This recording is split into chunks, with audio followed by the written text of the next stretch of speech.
The Governor's Cup victory was great, but for the second straight season with everything to play for, the Louisville Cardinals stumbled down the stretch. We'll explain what exactly went wrong on today's show.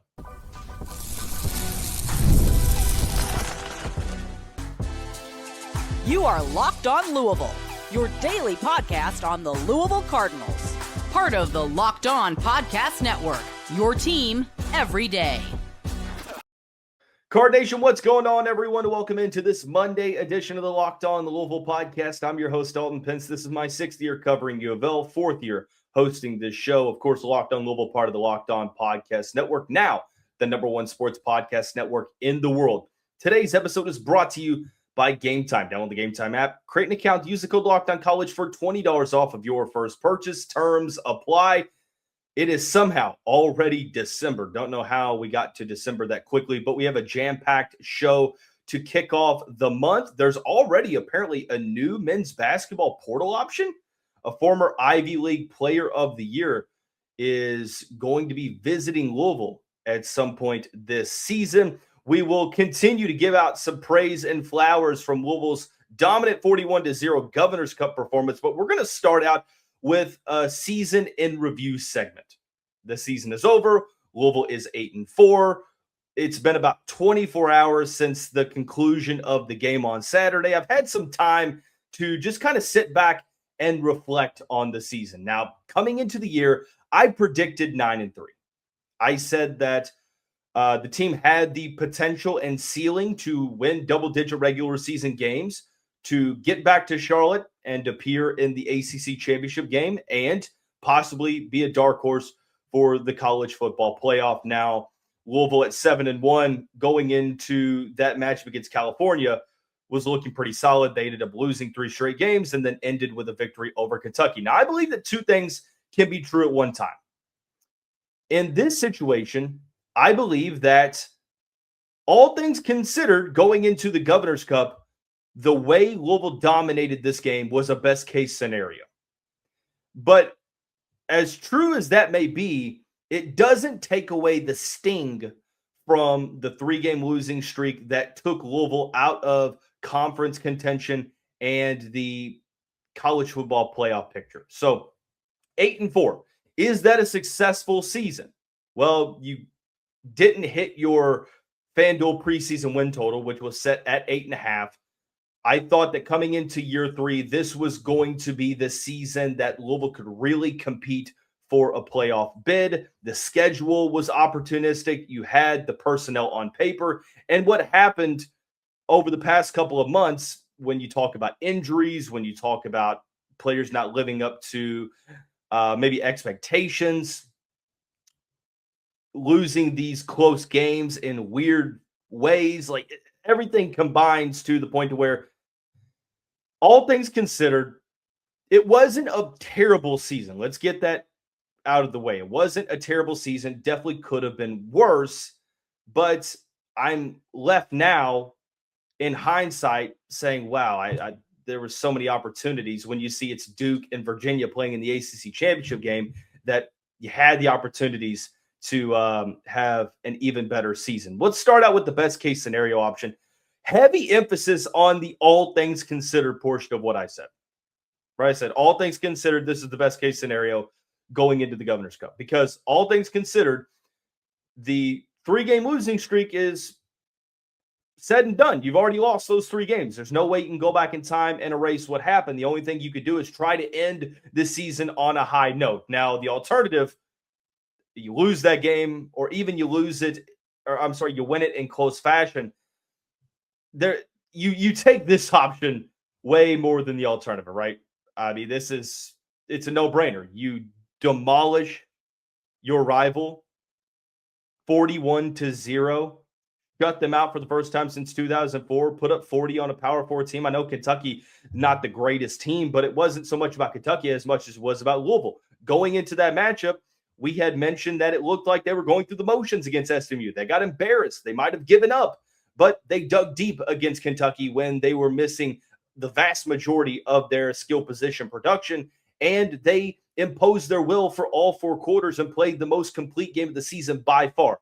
So even though there was the 3-game losing streak, beating your rival in the final game of the season to get a little bit of positivity going into the offseason, it's definitely not the worst case scenario. It's honestly the best case scenario. So I love the way that the team responded to adversity down the stretch. Now, to also add on to that, when I say that two things can be true at one time, just because you beat Kentucky in the Governor's Cup, it doesn't automatically scream that this was a successful season, because you have to remove the emotional aspect of this because, hey, I mean, that win against Kentucky was great. And I'm not trying to take away from that victory. But when you talk about a season in review, you got to talk about all 12 games. And it seemed like different issues hurt Louisville at different times. But the 3-game losing streak, second straight year in which you've had everything to play for, and you've almost controlled your own destiny, or you had the opportunity to control your own destiny by winning games, you go on a skid or you lose games you're not supposed to. I think 2025 was a little bit more frustrating than 2024, because in 24 you lost to Notre Dame, you lost to Miami, you lost to SMU, who had a really good team. The Stanford loss was the frustrating one. This season, outside of the SMU game, I thought you should have won the other 3. Virginia, you outgained the Cavaliers by 160 yards, and if you don't gift wrap the Cavaliers 14 points, you win that game.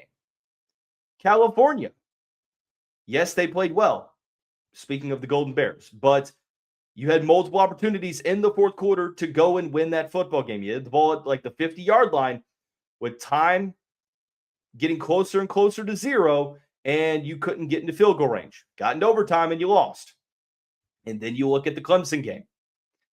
Another game in which you outgained your opponent, and you had 2 field goal opportunities to take the lead back, and you missed both. So, of course, injuries played a factor into things. Isaac Brown going out against Virginia Tech, and then Louisville losing 3 out of 4. I don't think it's a coincidence. I think that there's definitely a correlation, but it's not the only thing. Like, you can't pin this all on injuries, because Virginia, you had every opportunity. It'd be different if you just got flat out beat, but you found different ways to lose 3 of those 4 games. And it was a talking point. It's like, why does Louisville lose games in such weird, odd fashion? And Miller Moss said it was a cultural issue. And I don't know that I'd go as far as saying that much, because I guess it could be taken in different ways. But to me, when I hear culture issue, I think automatically of like a broken locker room. And that just wasn't the case. Guys, of course, were injured. They didn't just opt out of the game against Kentucky. Let's clarify that and continue to, reiterate that point, because this wasn't a situation where the guys gave up. But I think that this team, the past 2 seasons, especially this year, struggled to do the little things well. What are those things? Well, it varies depending on the game, but I'm talking about penalties, all those unnecessary roughness, the personal fouls that completely unavoidable, the lack of discipline plays after the fact or after the play. Talking about those.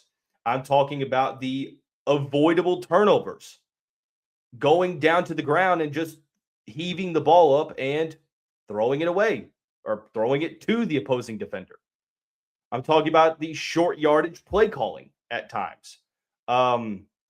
Offensive line play here and there, quarterback play, defense at points, but not so much their fault, because the defense was great. But it's the little things. And that was a situation, or that was one of the reasons why Louisville fans wanted to move on from Scott Satterfield, was they got tired of dominating the game yardage-wise and losing. Not saying, or not trying to compare the 2 eras, because Jeff Brohm has the chance to win 9+ games for the 3rd straight season. But I'm saying all this because I care, and I'm saying all this because I have high hopes for this program. 8-4 is far from being the worst case scenario, but the little things prevented you for the 2nd straight season from possibly getting back to Charlotte and possibly getting into the possibly getting into the college football playoff. Anybody disagree with that? You're sitting there at 8-4, and you're telling me that if you don't win 2 of those games, like let's say that you end up not giving Virginia points. Let's say that you do score in the fourth quarter against California. You're telling me at 10-2 going to the ACC championship game that things aren't looking differently? That's what's got to be figured out in the offseason. I don't think it's this full-blown cultural issue. I don't think Jeff Brohm has lost grip of his program. I'm not suggesting that. But to me, if your team is struggling to do the little things well, that's a coaching issue. And if it's a roster issue, that's also a coaching issue because you put the roster together. So we're going to have discussions throughout the week and throughout the month and heading into the 2026 calendar year where you're talking about, okay, what needs to change? I'm not saying to make all these rash decisions, but I do think that there has to be a conversation about what went wrong. And I'm fully confident that there will be. And how do we build upon that and learn and correct it to where we avoid the trap game, which we have not been able to do in the first 3 seasons that Brohm has been here. There's a lot of conversation that needs to be had about the penalties, the short yardage play calling. And yeah, injuries did play a huge part in this, but can't really blame all this on injuries. So we're not ready to in the regular season talk just yet. I want to give some more praise and flowers to the Cardinals for their Governor's Cup performance. It was a great performance. And there's one person on the coaching staff that I've got to continually shout out. He's one of the best coaches for his position group in the country. We'll tell you who that is when we come back. You're tuned into Locked On Louisville, covering your team every day. The World Cup is coming back to North America for the first time since 1994. And with 48 teams for the first time ever, it's going to be massive. But let's be honest, getting tickets is usually the hardest part. That's why the Gametime app is clutch, finally giving fans a real advantage when it comes to getting those seats. With Gametime, you can track price drops in real time, get alerts when great seats open, and buy tickets the moment they hit the app. It puts the power back in your hands and makes going to the World Cup realistic instead of impossible. The Seat View feature is a game changer. You literally see what the pitch looks like from your exact seat before you buy. Prices include fees up front, which I love because that means no last-second surprises at checkout. Take the guesswork out of buying World Cup tickets and every match, concert, or event with Gametime. Download the Gametime app, create an account, use the code LOCKEDONCollege for $20 off your first purchase. Terms apply. Again, download the app, make an account, use the code LOCKEDONCollege for $20 off. Swipe, tap, ticket, go, Gametime. Card Nation, thank you all so much for making us your first listen of the day all throughout this football season. Just a reminder, the show is free and available on all streaming services, including YouTube and TikTok, 5 days a week, your team every day. Be sure to hit that subscribe button. Leave us a comment in the YouTube section below. Both are great ways to help the show continue to grow. Also, thank you to all the everydayers out there for making us a part of your daily routine. If this is your first time tuning in, we're glad that you're here. You all have played a huge part in making the Locked On Podcast Network the #1 sports podcast network on planet Earth. And it's been quite a ride over the past couple of months for this football season. And I'm glad that Louisville ended things out of the regular season with a 41-0 victory over the Kentucky Wildcats in the Governor's Cup. And I mentioned before the break that we have to have a conversation about one of the position coaches for Louisville. He's one of the best position coaches at his respective position in the country, and that is Chris Barclay, the running backs coach for the Louisville Cardinals, who, by the way, is an alumni of Louisville Middle High School, which is also where I went to high school. Go Bulldogs for the H. But what Chris Barclay has been able to do in his time at Louisville is incredible with developing these running backs. I mean, it started in 2023 where he helped Jaward Jordan have his breakout season. Isaac Garendo was great. And then you looked at 2024 where you had some injuries early on, but Isaac Brown, Duke Watson, and then now 2025 with Isaac being hurt at times, Duke being hurt, Kewan Brown stepped up. But this past game just highlights how impressive of a coach he is, because who were Louisville's starting running backs? A walk-on freshman, true freshman, Braxton Jennings, and a redshirt freshman, who converted from wide receiver in fall camp, Sean Boykins Jr. Now, it is worth mentioning that Jennings did have multiple D1 offers. He came to Louisville as a walk-on because of the relationship that he developed late in the recruiting process with Chris Barclay.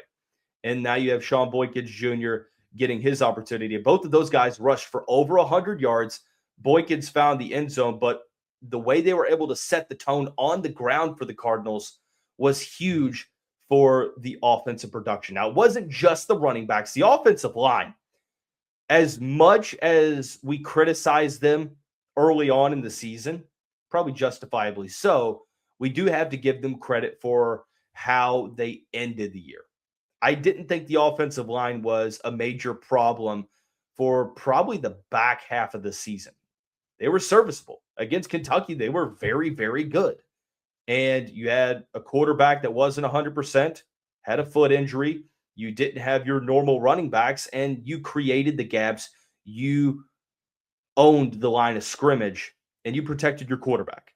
And you set the tone and allowed your offense the opportunity to get comfortable, settle in, and impose their will. So shout out to the offensive line. Again, if you want to hear the praise and flowers that we gave to Miller Moss yesterday on Saturday's postgame show, go back and check that out. I think Colin Lacey, again, another guy that's played injured.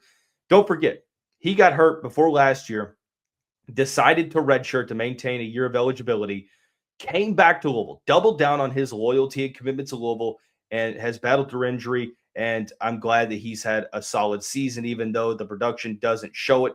He's been such a valuable player to this offense. I thought that Jeff Brohm, this was one of his better play calling games of the season.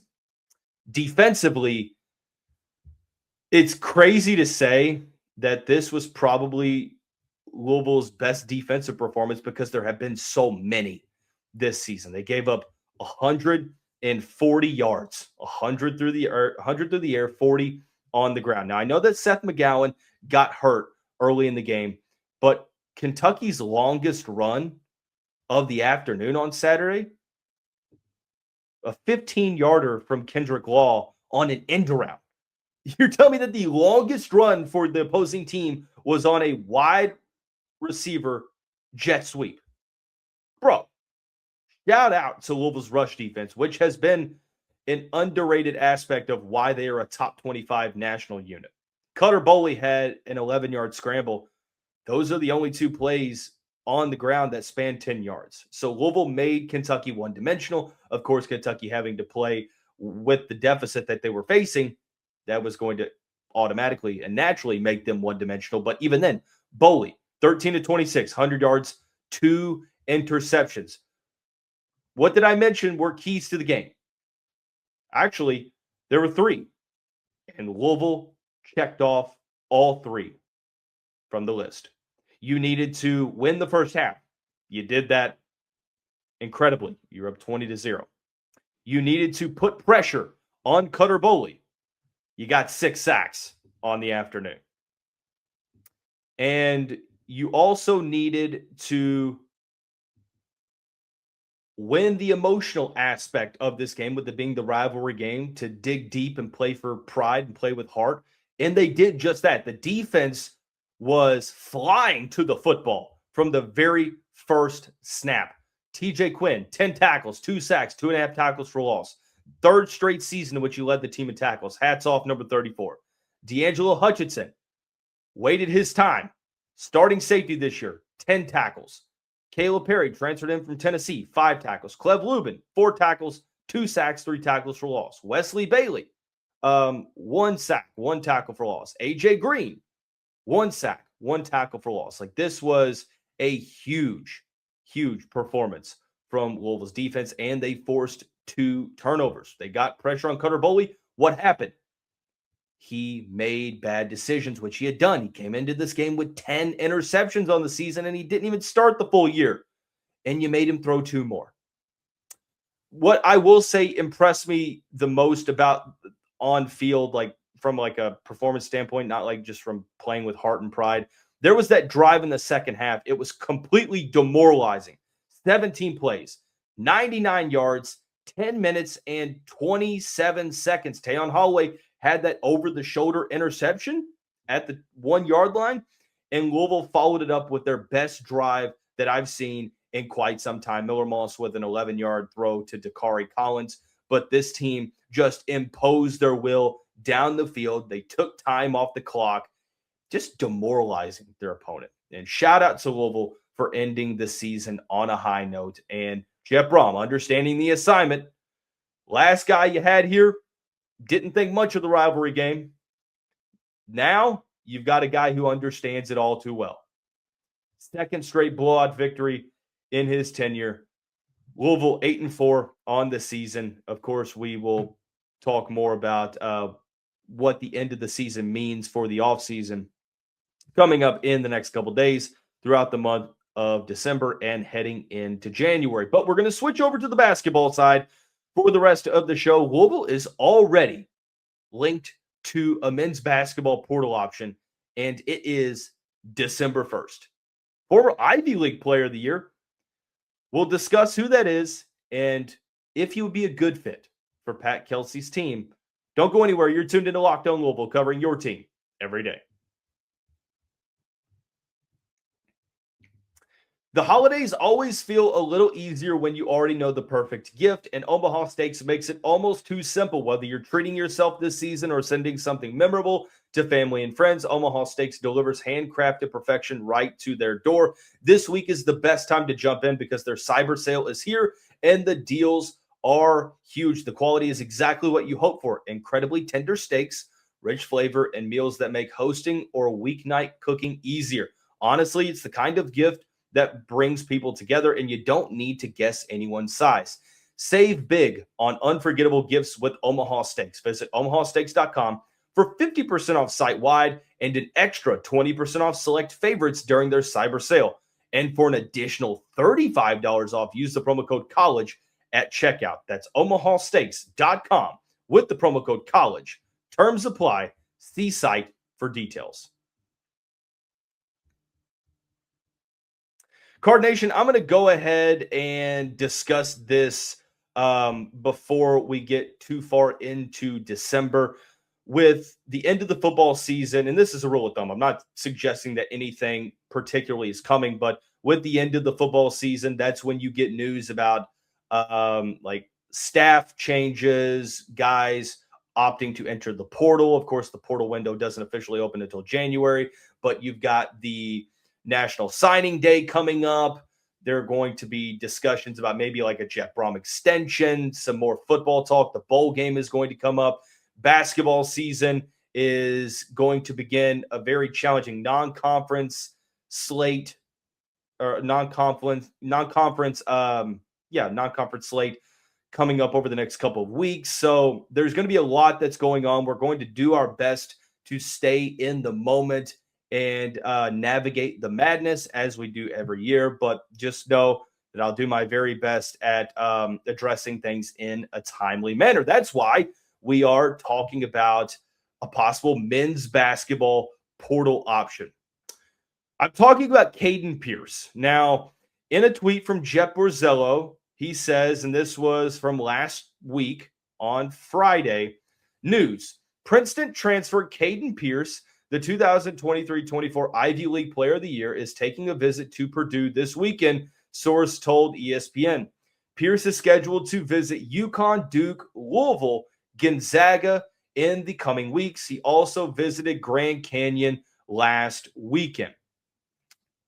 Caden Pierce is redshirting this season. He was the Rookie of the Year as a true freshman in 2022-2023, averaging 8 points per game, 7.3 rebounds. He was the Ivy League Player of the Year in 2023-24, where he had 16.6 points a game and 9.2 rebounds per game. Last year dealt with a little bit of an ankle injury still, 11.2 PPG and 7.2 rebounds per contest. He is redshirting this season to get his degree from Princeton and then entering the transfer portal afterwards. So it is worth noting that, to my understanding, in the Ivy League, they don't give out athletic scholarships.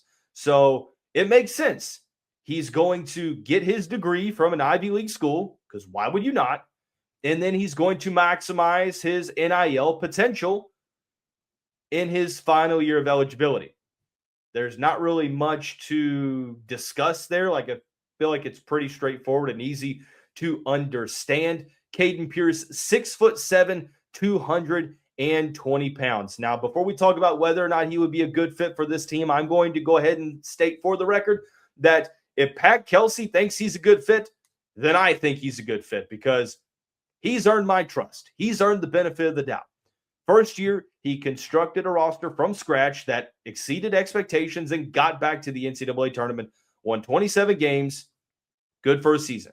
This year, great start, undefeated going into the first week of December, solid victories thus far, and they dominated the portal. It looks like this is another year of Pat Kelsey cashing in on some of his evaluations. So if Pierce is a guy that Pat Kelsey wants to be a Louisville Cardinal, then I'm not going to really sit here and debate that. Now, you can debate historically whether or not Ivy League players have had good transitions to the Power Five. I feel like it's kind of hit or miss depending on the player. But there's something that I'm intrigued by, and what gives me a little bit of peace of mind is that you look at the caliber of schools. Look at the schools that were mentioned in that tweet from Jeff Brohm. UConn, Duke, Louisville, Gonzaga, Purdue. If you want to know what college coaches think about this kid, it's right there. Because I could tell you that hosting a transfer in the middle of the year might not make a ton of sense if you don't think that that kid is a needle mover. And at this point, it feels like Caden Pierce, 6'7", 220 pounds, 11.2 points per game last year, 7.2 rebounds per game, 3.2 assists, 1.0 steals. He's a guy that could play almost anywhere in the country, probably going to be one of the better ranked players in the portal. Just my understanding, just what I'm predicting. I think that Pierce is a guy that can stretch the floor and shoot the three-point shot on 3 attempts per game. In his Player of the Year campaign, he shot 34.2%. In each of his 3 seasons, he shot basically, at the very least, 32%. And as a 6'7" wing, that's not a bad thing. Does a great job of cutting to the basket. Solid as a roll man in the pick and roll. Plays really strong, 6'7", 220. Rebounds at a high level. Looking at some of the game logs against formidable competition that I'm trying to, see here. He's had a couple of 20-point games in 2023, 2024 in that Player of the Year season against UNLV in the NIT. He had 22 points, 6 rebounds, and 5 steals. He had 32 points at Penn that year. Let's see. Rutgers, he only had 8 points, but he had 15 rebounds. There's just not much sample size against like Power 4, Power 5 competition. But again, I point to the high interest level. He's a guy that rebounds the ball well, crashes the boards, can stretch the floor and shoot the three. He can move well at 6'6", 6'7", plays extremely strong, can get to the basket, solid in pick and roll. I feel like he'd be a great fit for Pat Kelsey's team. Now, is he your number 1 or number 2 scoring option? I don't think so. I think he is a very, very good complementary piece. Good possible starter. If he's your starting wing and you have, if he's like, let's say if he's like your tertiary scoring option, you have a stacked team, in my opinion. So it kind of goes back to this point. He's visiting Louisville, so the Cardinals have concrete interest. If Pat Kelsey believes that he would be a good fit for this team, then I'm going to believe him because Kelsey really hasn't shown me otherwise up until this point. And like I said, 6'7", 220 with the strengths that he plays with. He's not like over the top athletic, but plays with a high motor, extremely strong. What else do you need to see? Of course, I haven't really watched too much film on Caden Pierce, but if he's on the Louisville roster next year, I'm definitely not complaining. So it's going to be one that we keep an eye on because it seems like we don't have an exact weekend in which he's going to visit, but it would be nice to see him in town for a pretty solid matchup. But hey, if you can get a portal a portal commitment before the season even ends, that'd be great to see. That is going to wrap up this Monday edition of the show. Everyone have a great day. Have a great start to your week. We'll see you right back here tomorrow. Go Cards.